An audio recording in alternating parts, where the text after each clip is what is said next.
Entonces, nosotros vamos a hablar de modificaciones a las NIF plenas y en este caso nos vamos a centrar en dos modificaciones importantes. Una de ellas es la expedición de la NIF 18 y la otra es la expedición de la NIF 19.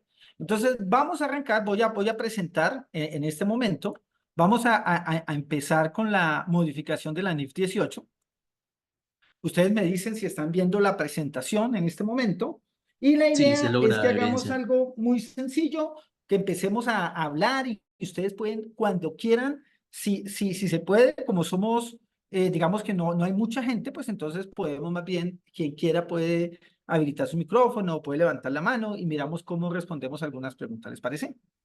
Entonces, esta es una norma nueva que va a reemplazar a la NIC 1, pero no solo reemplaza a la NIC 1, sino que también afecta a la NIC 7 y también afecta a la NIC 8. La NIC 8, de hecho, le cambia el nombre, le cambia el nombre completamente, pues es un tema formal, por supuesto, y le incorpora algunos párrafos que estaban en la NIC 1, como causación, como el tema de hipótesis de negocio en marcha, se los inserta en la NIC 8. Y en la NIC 7 hace alguna alineación con respecto de la clasificación de los intereses y de los dividendos, tanto pagados como los dividendos recibidos. Entonces, en este momento tenemos eso de manera general, pero vamos a empezar a hablar de la NIF 18, qué cosas nuevas hay. Si en algún momento no me escuchan bien, me mencionan, ¿vale? Entonces, este es un proyecto en el cual quiso centrarse en tres cosas y la primera tiene que ver con los subtotales. ¿Cómo presentar esos subtotales en los estados financieros? Un segundo punto que quiso abordar esta NIF 18, porque recuerden que es la derogatoria de la NIF 1. Un segundo aspecto está relacionado con cómo presenta la administración medidas de desempeño que no necesariamente es la utilidad del ejercicio, que no necesariamente es la utilidad después de impuestos, sino que hay compañías que tienen medidas de rendimiento diferentes, ¿de acuerdo? Medidas medidas de desempeño diferentes y esas medidas de desempeño diferentes, pues de alguna manera no son comprensibles claramente por los usuarios y la norma va a pedir que se haga una revelación de estos temas y que se haga alguna, si se usan, que se haga alguna como mapeo frente a la información financiera que se presenta. En ese orden de ideas también nos va a dar una guía para tratar los requisitos de agregación y desagregación. ¿Qué es agregar y qué es desagregar? Agregar es cuando yo varias partidas las debo presentar en una sola, ¿de acuerdo? Y desagregar es cuando debo revelar un mayor detalle de cierto rubro. En algunos casos va a ser adecuado agregar, en otros casos va a ser adecuado desagregar, dependiendo si estoy presentando el estado de situación financiera, el estado de resultados o las notas a los estados financieros. ¿De acuerdo? Entonces, eso como importante.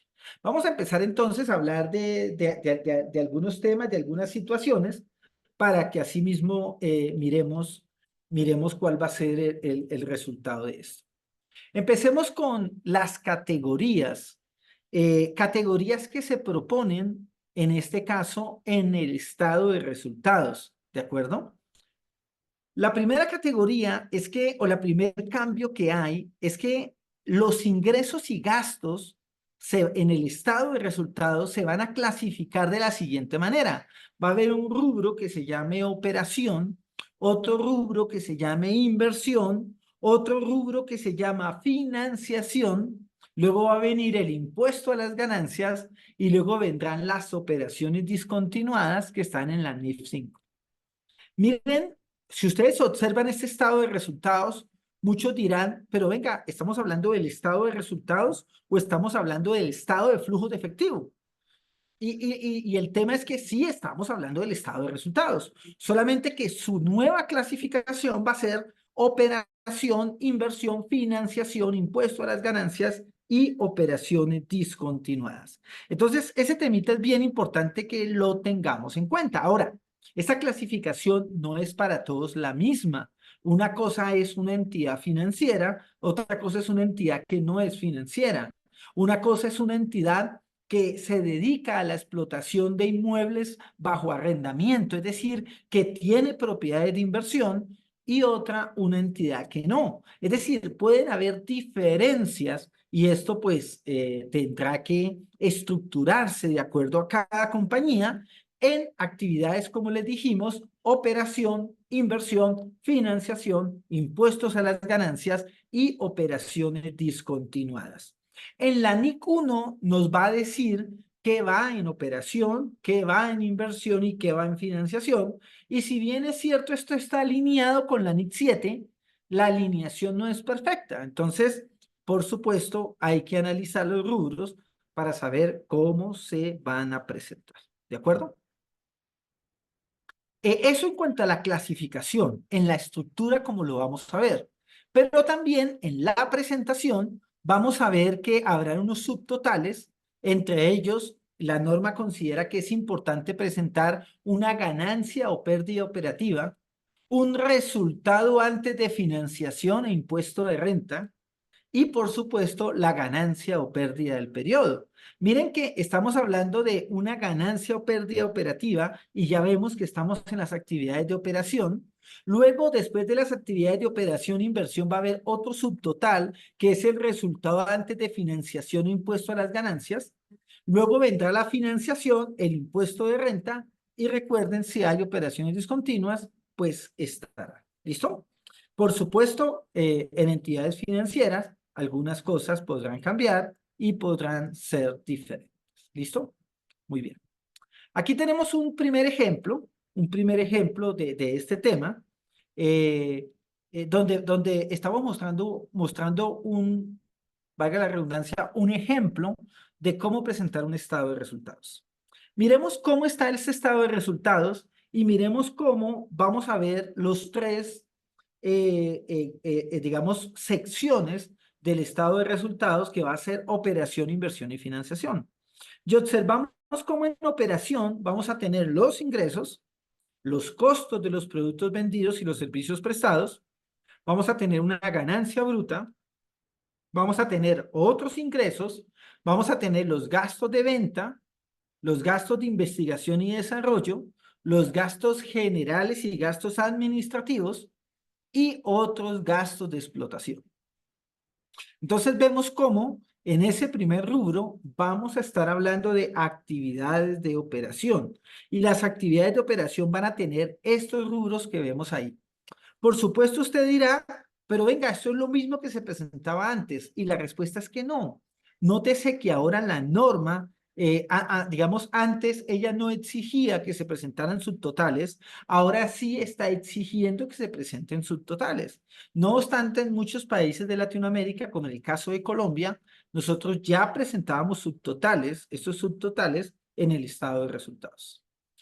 Una vez salimos de esas actividades de operación, vemos que vamos a calcular cuál es la ganancia o la pérdida operativa y luego nos vamos con las actividades de inversión. Y en esas actividades de inversión, por ejemplo, aquí están las participación o el uso del método de la participación en asociadas y negocios conjuntos, otros ingresos de inversión si los hay, y por supuesto tenemos el segundo subtotal, que sería el resultado antes de financiación y de impuesto a las ganancias. Aquí en este caso vemos que en la financiación separamos, por ejemplo, los gastos por intereses en préstamos y pasivos de arrendamiento y los gastos por intereses de pasivos por pensiones, por poner un ejemplo.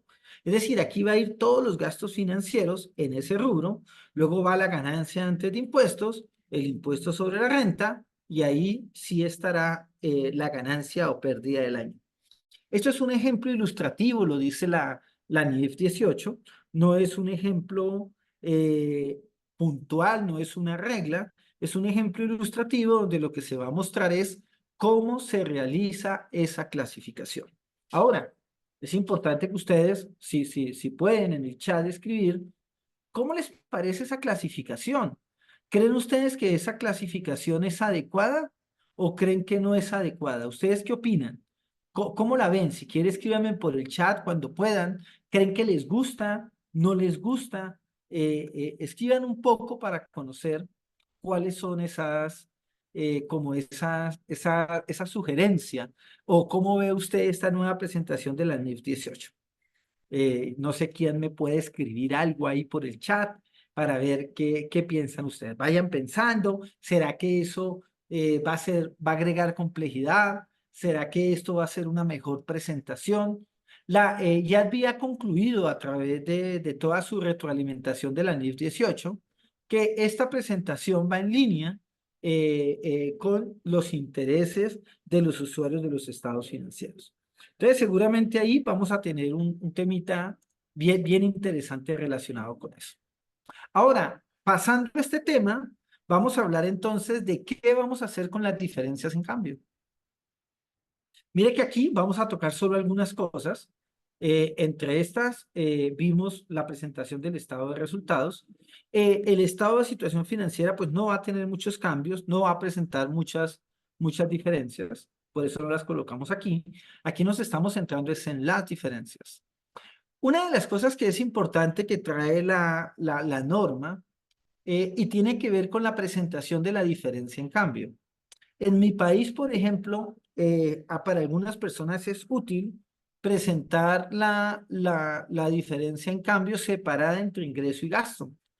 La norma, como lo decía la NIC 1 y como lo dice la misma NIF 18, eh, propone o permite que yo compense la diferencia en cambio. Es decir, no es necesario presentar un ingreso por diferencia en cambio y un gasto por diferencia en cambio, sino que yo puedo compensar la diferencia en cambio para presentarla como un neto. No sé si en Perú, por ejemplo, o en otro país, sea esta presentación adecuada, si se acostumbra a netear la diferencia en cambio o no, pues en el caso de Colombia, las normas colombianas anteriores no lo permitían, uno tenía, ahora sí está permitiendo, bueno, o la NIC 1 lo permitía y la NIC 18 también lo permite el neteo. Pero adicionalmente, la NIF 18 permite que la diferencia en cambio se pueda presentar o en operación, o en inversión, o en financiación, o incluso en el gasto por impuesto sobre la renta. Por supuesto, en el caso del gasto por impuesto sobre la renta, pues en los casos que sean en una moneda diferente a la moneda funcional, ¿no es cierto? Por supuesto. Pero en los demás casos, mire lo interesante, puede ser que yo tenga diferencia en cambio en una operación de financiación, puede ser que la tenga en una operación de inversión o puede ser que lo tenga en una operación en una actividad de operación. Antes no le poníamos cuidado a esto y simplemente la diferencia en cambio iba como diferencia en cambio. Entonces, este es un buen cambio que trae la NIF 18, es una buena modificación que trae esta NIF y que de alguna manera nos va a permitir presentar de una mejor manera el rubro relacionado con diferencia en cambio, sobre todo en aquellos negocios que tienen mucho pasivo monetario en moneda extranjera o tienen muchos activos monetarios en moneda extranjera, ¿no es cierto? Porque ahí es donde tenemos el efecto de la diferencia en cambio. Perfecto. Sigamos entonces mencionando esto y vamos a decir que, por supuesto, esto cambia si somos una entidad financiera o si somos una entidad que no es financiera. Es decir, cuando yo hablo de actividades de operación, pues voy a tener que mirar cuál es mi actividad de operación, ¿no? Por ejemplo, algunas personas dicen la venta de activos fijos, pues eso es una actividad de inversión porque no corresponde a la operación de la entidad. No obstante, si mi negocio es alquilar, arrendar, vender, o si mi negocio está relacionada con propiedades de inversión, seguramente esas ventas no se van a presentar netas como actividades de inversión, sino que se van a presentar brutas o abiertas en las actividades de operación, ¿de acuerdo? Porque ese es parte del core de negocio. Si yo soy un renting y mi negocio es comprar vehículos, dárselo a las empresas en arriendo operativo y luego venderlos a un tercero o venderlos al mejor postor, pues realmente esa venta de los vehículos va en actividades de operación y por supuesto los ingresos por arrendamiento va en actividades de operación. Si mi negocio está relacionado con la propiedad de inversión, pues también habría que analizar cuál pueden ser esas actividades de la operación, cómo se presentaría, cómo se presentan también las variaciones de valor razonable en propiedades de inversión, pues para ver cuál es esa mejor presentación en los estados financieros. Muy bien. Por supuesto, si somos una entidad financiera, la norma trae este ejemplo. Este ejemplo, por supuesto, es solo un ejemplo relacionado con esas entidades, donde arranca en los ingresos por intereses, resta los gastos por interés y terminamos cuál es el resultado neto por la operación financiera. Muy al estilo de la NIF 17, ¿no? Que también lo permite de esa manera. Recuerda que en la NIF 17 seguros. También separamos los ingresos por honorarios y comisiones y los gastos por honorarios y comisiones para tener el resultado neto relacionado con honorarios y comisiones. Luego vienen otros ingresos, otros gastos, en este momento relacionados con negociación, con inversión, pérdidas por deterioro, pagos a los empleados, gastos de amortización y depreciación. Y luego vamos con las actividades de inversión y financiación. ¿De acuerdo? Esos son ejemplos, volvemos a repetir, no busca que eso sea un parámetro exigido y ya, sino que las compañías pueden realizar ajustes, en este caso relacionado con su presentación. ¿Listo? Ahora, ¿cuál es el tema relacionado con las mediciones del rendimiento? Entonces, resulta que hay compañías que miden el rendimiento en la parte administrativa y lo presentan las notas de una manera distinta al resultado del ejercicio. Por ejemplo, hay compañías que arrancan de la utilidad antes de impuestos o usan un EBITDA o utilizan cualquier indicador ajustado. Y lo que la norma menciona es que definitivamente esos subtotales de ingresos y gastos que no están especificados en las normas NIF, pues que utiliza la gerencia para comunicarse con los terceros o para comunicarse con los usuarios de los estados financieros, pues es importante que exista una relación de lo que se revela ahí o lo que se presenta ahí con el estado de resultados de la compañía.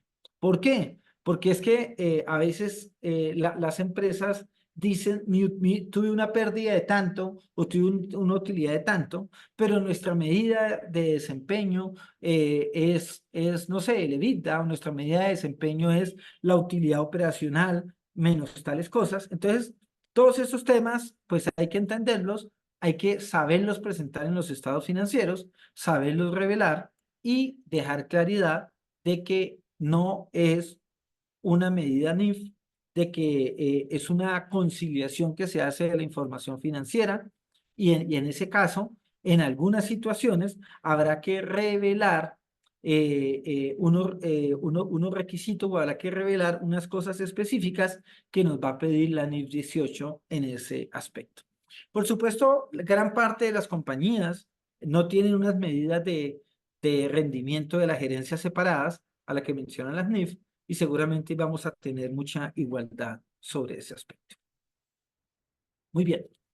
Esa divulgación o esa revelación se puede hacer en una sola nota, donde se haga una conciliación entre esa medida de desempeño y la información financiera, una explicación de cómo se calcula, ¿de acuerdo?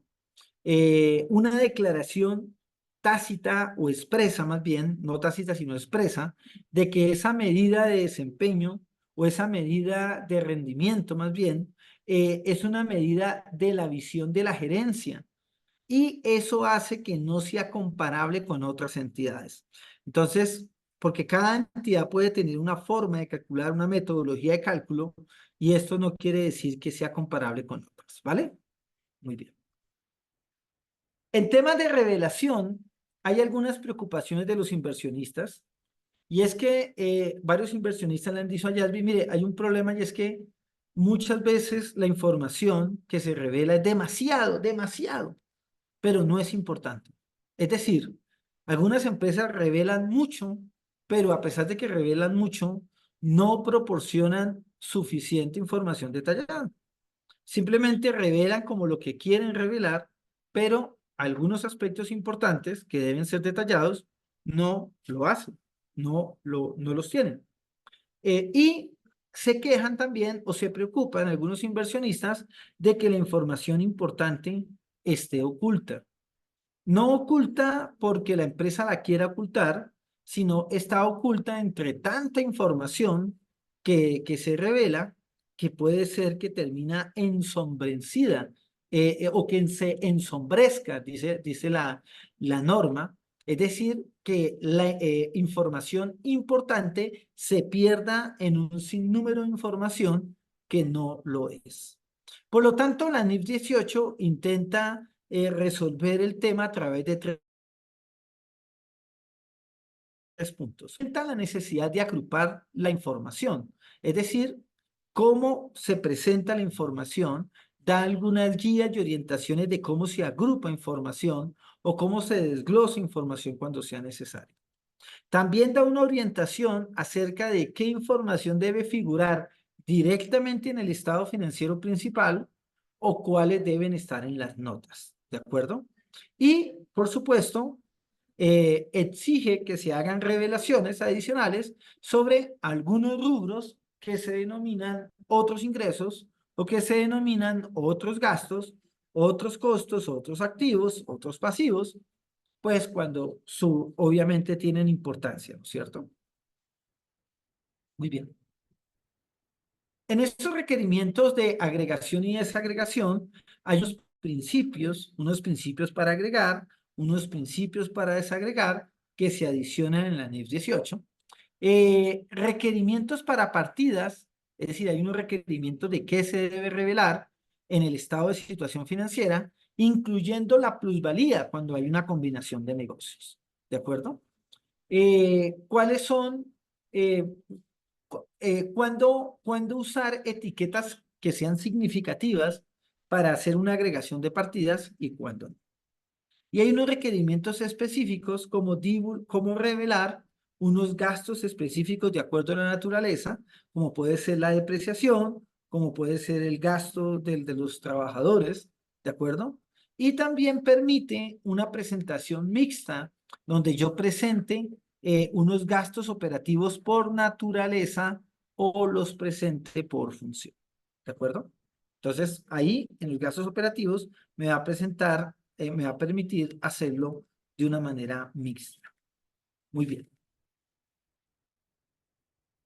Hay unas partidas que definitivamente deben revelarse. Por ejemplo, el gasto por depreciación, por ejemplo, los gastos por amortización, por ejemplo, todos los beneficios a los empleados, por ejemplo, todos los gastos por deterioro, sea deterioro de cuentas por cobrar, sea deterioro de inventarios, sea deterioro de activos fijos.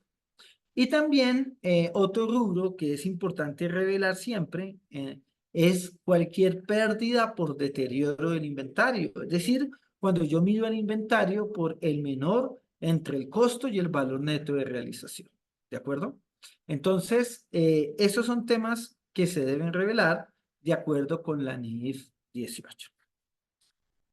Si bien la NIF 18 realmente su objetivo principal es derogar la NIC 1 y realizar modificaciones en la NIC 1, vamos a encontrar que tenemos un estado, o vamos a encontrar que también toca la NIC 7, y en este caso toca el estado de flujos de efectivo.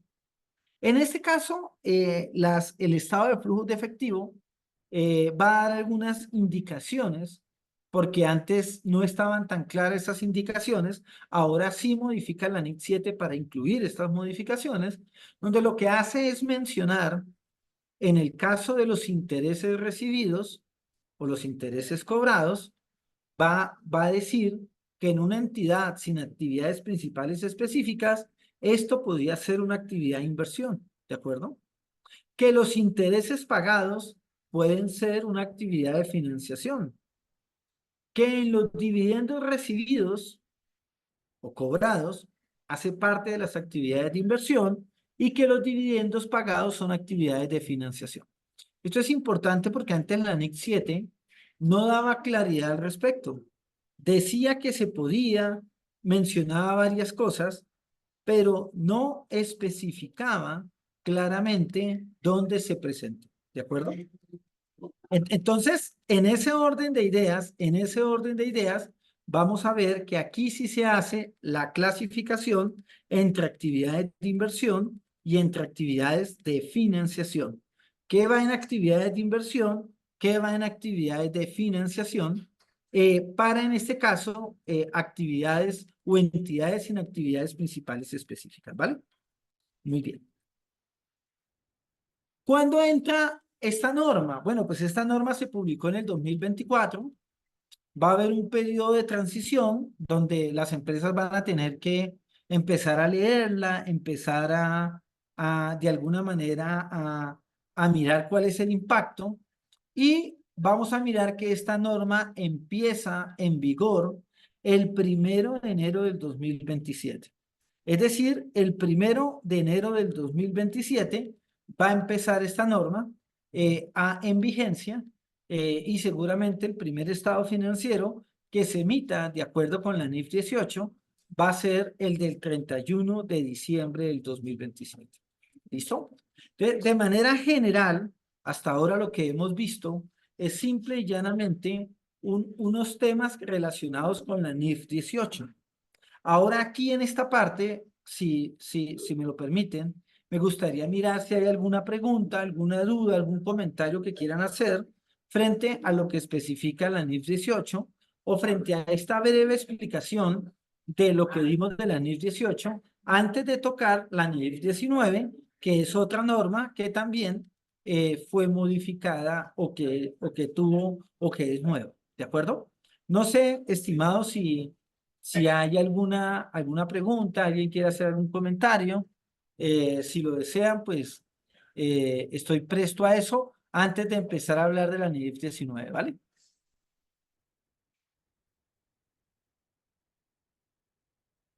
Bueno, no sé si hay comentarios. Si no hay, pues vamos a pasar entonces a la NIF 19, ¿vale? Entonces voy aquí a parar de compartir y vamos a mirar qué pasa con la NIF 19. ¿Listo? Entonces vamos a presentar ahora la NIF 19.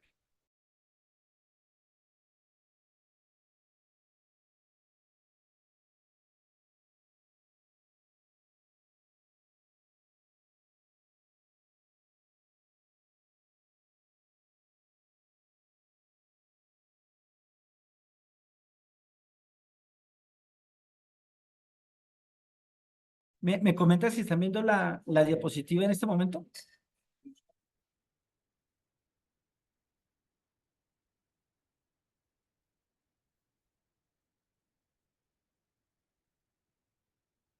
Bueno, muy bien, perfecto. Gracias, Guillermo.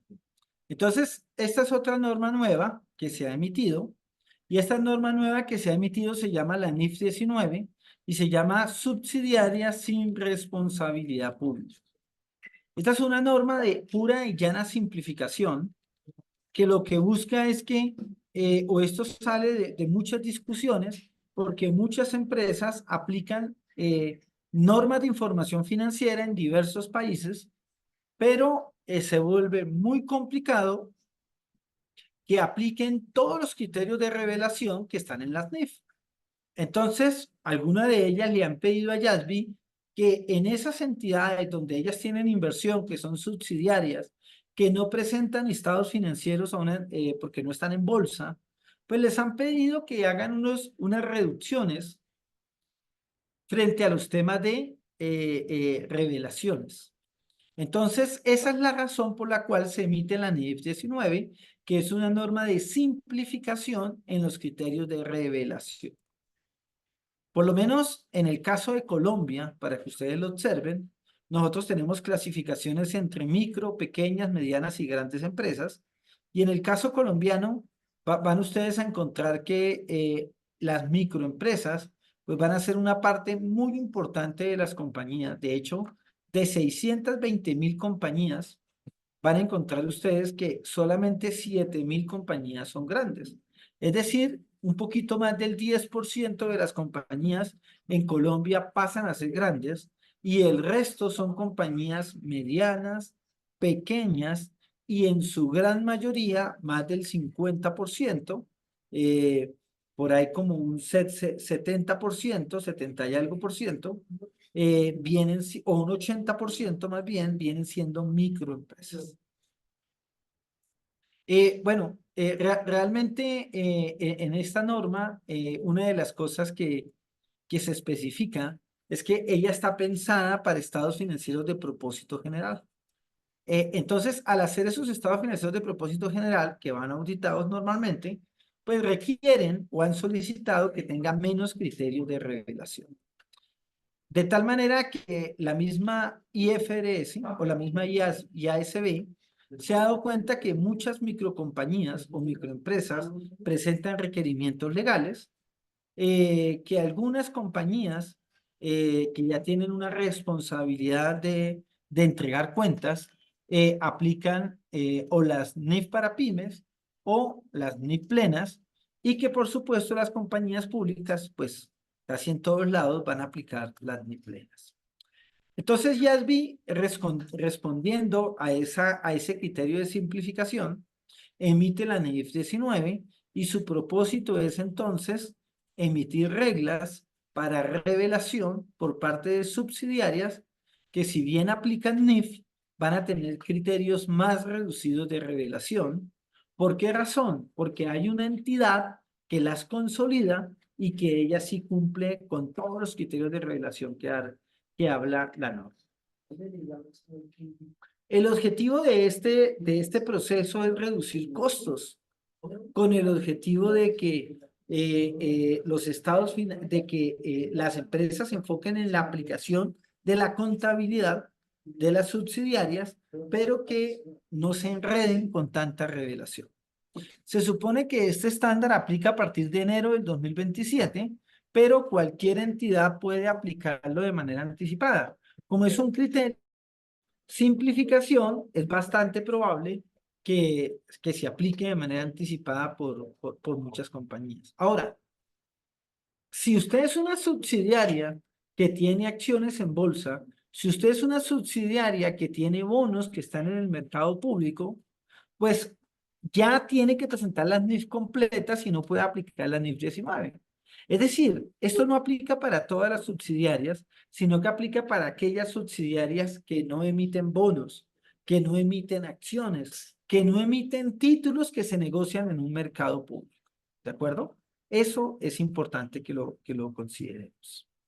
Entonces, la problemática empieza porque muchas veces la controladora tiene que hacer los estados financieros bajo NIF. La subsidiaria reporta un paquete de consolidación acorde con las normas NIF, pero esa misma subsidiaria o aplica normas locales, aplica NIF o aplica pymes, pero requiere asientos de convergencia para llevar su reporte a NIF. Por lo menos en Colombia, por más que tenemos las NIF plenas adoptadas, muchas veces tenemos que realizar ajustes para efectos tributarios y llevar unos registros para luego hacer modificaciones para reportar a la casa matriz. ¿De acuerdo? En este caso, esa subsidiaria termina haciendo revelaciones que, de acuerdo con los usuarios de la información financiera, son desproporcionadas para esos estados financieros de la subsidiaria, los cuales no se les presentan a una amplia variedad de usuarios. Entonces consideran que los requisitos de revelación son muchos y que en la práctica no lo cumplen. Entonces, esa es la razón por la cual YASB responde con la NIF 19.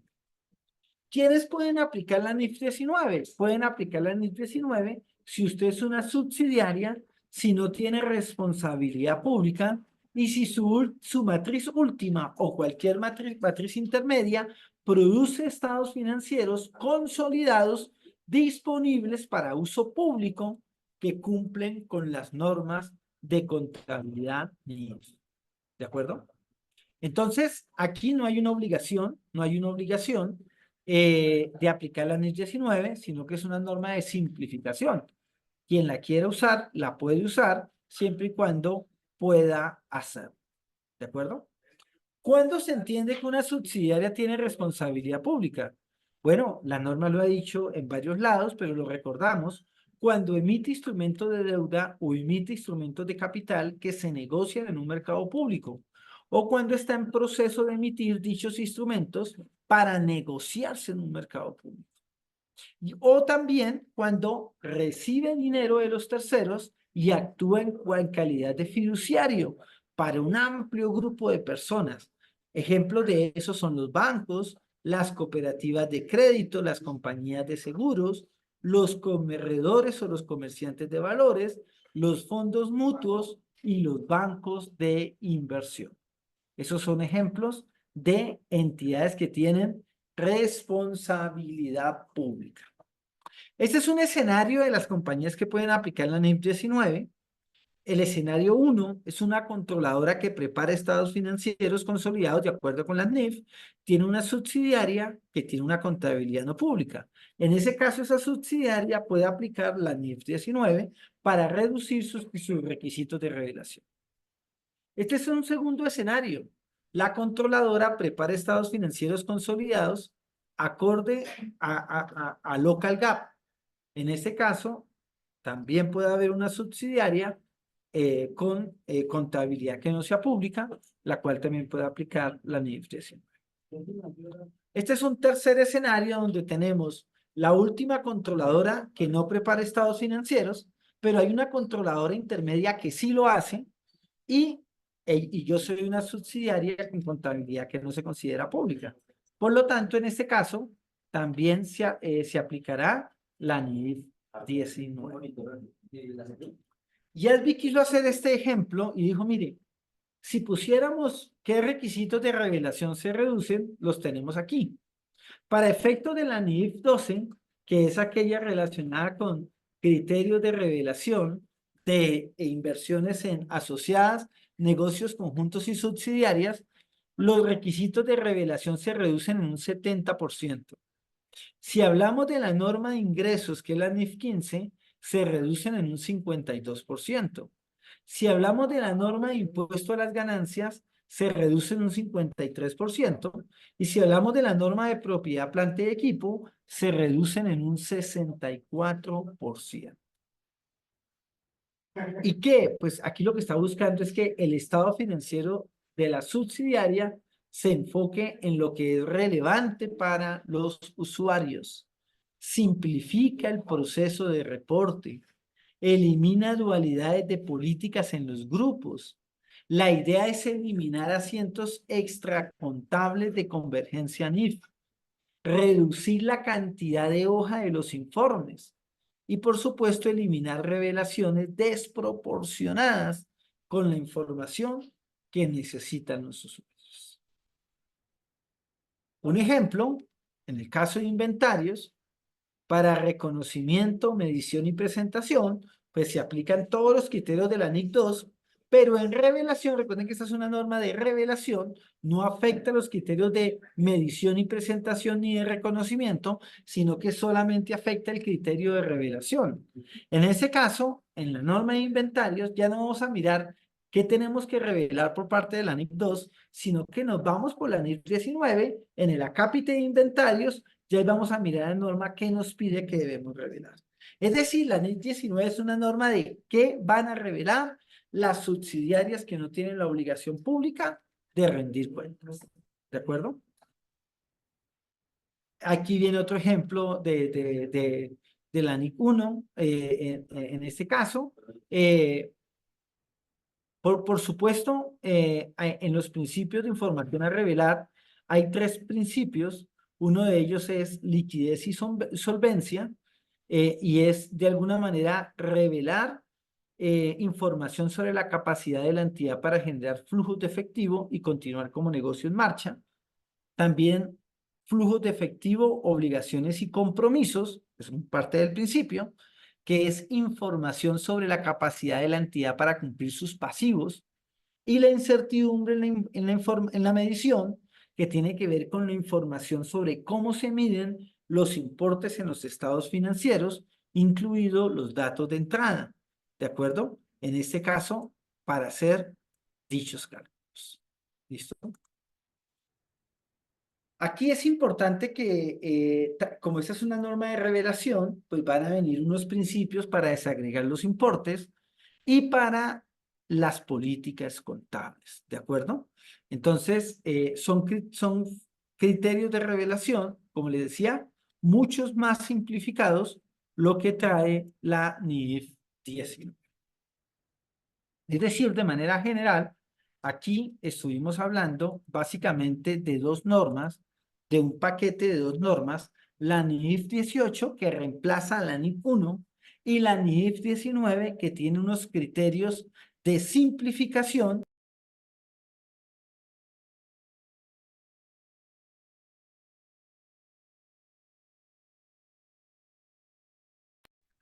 Perdón, vimos dos normas, la NIF 18 y la NIF 19. La NIF 18, como les decía, está relacionada con la presentación de estados financieros, reemplaza la NIF 1, y la NIF 19 es una norma nueva que lo que hace es establecer criterios de revelación simplificados para subsidiarias que no cumplen con la obligación de rendir cuentas. No sé si hay alguna pregunta, digamos que de manera general quería traerles estos dos cambios que son importantes, que están dados en las NIF y que de alguna manera son relevantes para este proceso de cambios que se viene de cara con esta nueva etapa de IASB. Creo que estos son dos proyectos importantes que los terminó. Hay otro proyecto importante que está en camino, que es la mejora a la NIF 14, que es para actividades reguladas. Creo que eso es una norma también bastante importante que va a tener un impacto significativo. Bueno, hay que estar pendiente también de esta nueva norma cuando salga. No sé si hasta aquí hay preguntas. Digamos que aquí quise disertar sobre estas dos normas, que son los cambios más significativos del 2024, pero me gustaría saber si hay preguntas, dudas, comentarios de manera general.